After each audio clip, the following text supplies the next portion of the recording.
What's going on, YouTube? This is SG1 Sports, and you're watching our college football channel. We continue with our 2023 schedule preview projected record series. The Maryland Terrapins are up next, coming off a pretty solid season. They were 7-5 in the regular season, losing 3 games there in a row kind of late. Schedule did get tough there with that stretch between Wisconsin and Ohio State.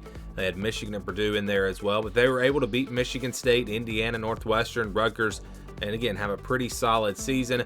A schedule that really didn't give them a tough game in the non-conference. SMU is a quality group of 5 team, but they didn't play any Power 5 teams in the non-conference.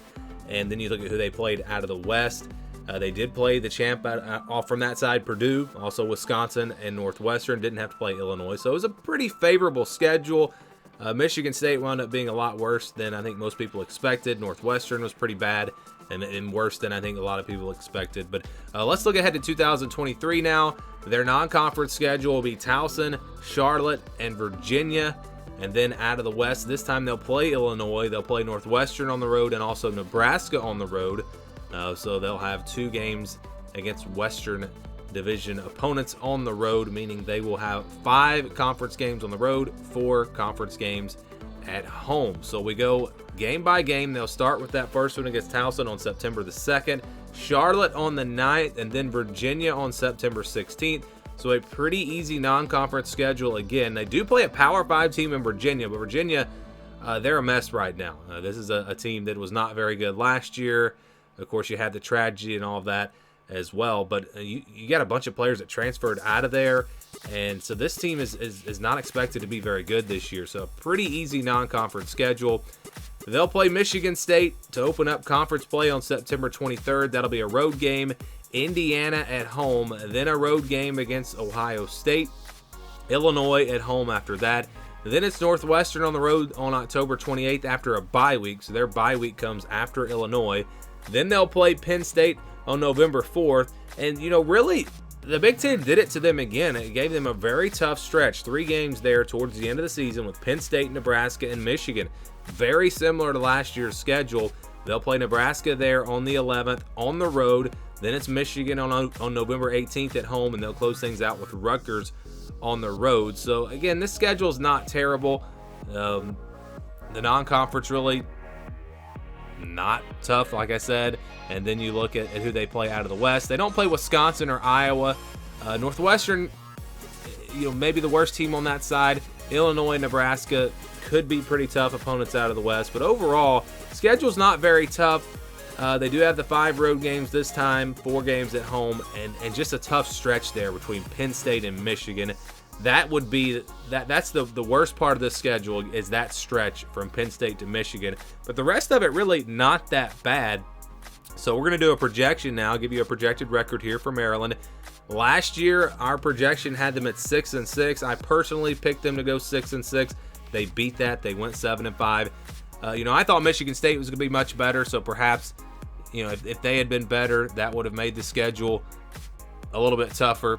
But we'll see. All right, so we'll start with the easy wins, and here's the scale that we use. If it's a 50-50 game, it'll stay in the white. Less than 20 over 80. Those are games where I think the spread will be 20 or more. 20-29, 71-80. Those are games where I think the spread will be double digits, 10-19. 30-39, 61-70. Those are games where I think the spread will be about a touchdown, 6, 7, 8, 9 points in that range. So again, the 50-50 games are games where I think the spread will be 5 points or less. Roughly, and again, we're kind of conservative when we do this. These are not predictions. Predictions will come much later. But yeah, the easy wins for them are Towson and Charlotte. Both of these games they should be favored by over 20. Charlotte might be kind of close. Maybe they're only favored by about 21 in that one. But I do think both games make it into the green. And then we go to the blue. I think they're going to be double-digit favorites against Virginia. They're playing at home. This is a team that will be probably not in the preseason top 25, but they'll probably have some votes to get in, so they're not going to be far away from the top 25. Virginia, like I said, they're going to be a mess. So I think Maryland's probably favored by a couple of touchdowns in that one, and that gives you 3, not guaranteed wins, but 3 almost guaranteed wins there to start things off. I think they'll be favored against Indiana, Northwestern, and Rutgers by a touchdown, perhaps more. Indiana is a team that is probably not going to be great. Northwestern is on the road. Rutgers is on the road. I would have Northwestern and Rutgers in the blue if those games were at home, but they are on the road. So Maryland will clearly be favored, but maybe only by 8 or 9 points. So 3 games where I think they'll be favored here.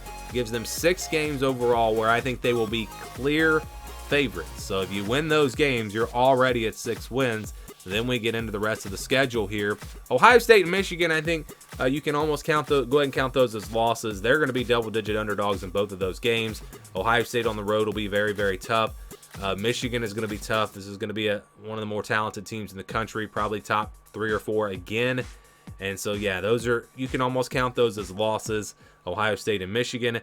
Penn State, because it's at home, maybe that one, they're only about a touchdown, 7 or 8 point underdog in that one.